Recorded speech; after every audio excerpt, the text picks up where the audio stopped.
This is my poster analysis for Misery. We'll start off with colours. So you can see the black is sort of predominantly the main colour of this poster. Black stands for sort of dark themes. It has connotations of death and sort of that brings back that childhood fear of the dark. We know that there's something not quite right here. It sets the tone, very dark and mysterious, hence the name. And yeah, we don't really know what it's gonna involve, but we know it's not gonna be good. Then we've got the undertones of blue there behind Kathy Bates there, and blue has connotations of sort of sorrow and desperation and fear and also sadness as well. So we don't know whether it's going to be that she's upset, because it does emanate from her character rather than the guy in the foreground. So we don't know whether she's upset or whether she's sort of sad, or we don't know. So that sort of gives us the general tone. She seems to be very upset and there's a dark theme coming around, so maybe someone's gonna die or something.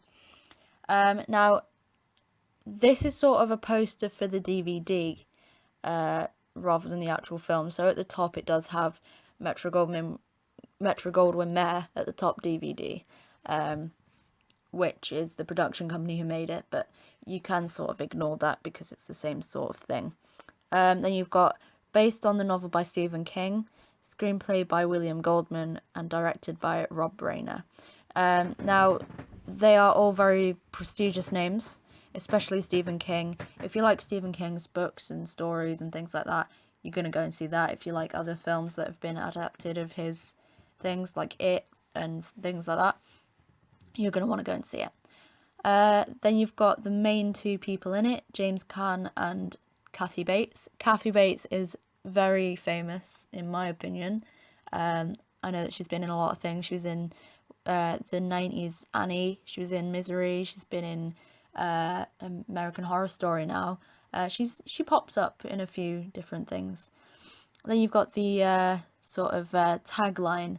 You've got Paul Sheldon used to write for a living, now he's writing to stay alive. So you know that there's something to do with a writer in there. You know that the guy's called Paul Sheldon, all of that sort of stuff. And it sort of adds to the mystery of what the hell is going on here.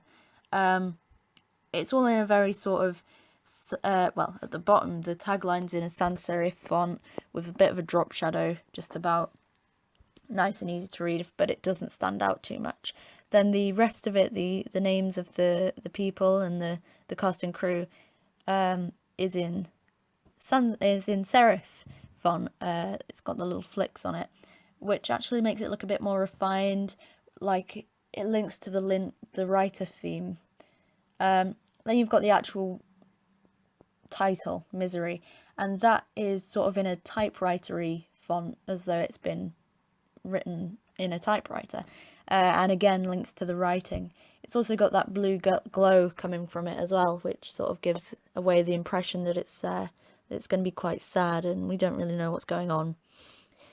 Moving on to the images, we've got Kathy Bates back there with her sledgehammer, and if you've seen the film or heard of the film, I'm sure that you will have heard of the sledgehammer scene. Not a very nice scene and very shocking for audiences at the time. But we know that that's going to be significant, and we know that she's not going to be a very nice character. Simply from that picture. We know that she's overshadowing him, she's behind him, coming to creep up on him, while he's just sort of looking away into the distance like, how do I get out of this situation? So mainly it tells us a bit about the genre, it tells us a little bit about the plot and who these characters are, and it tells us that we should be fairly afraid of the woman at the back with the sledgehammer there. And that is my poster analysis for Misery.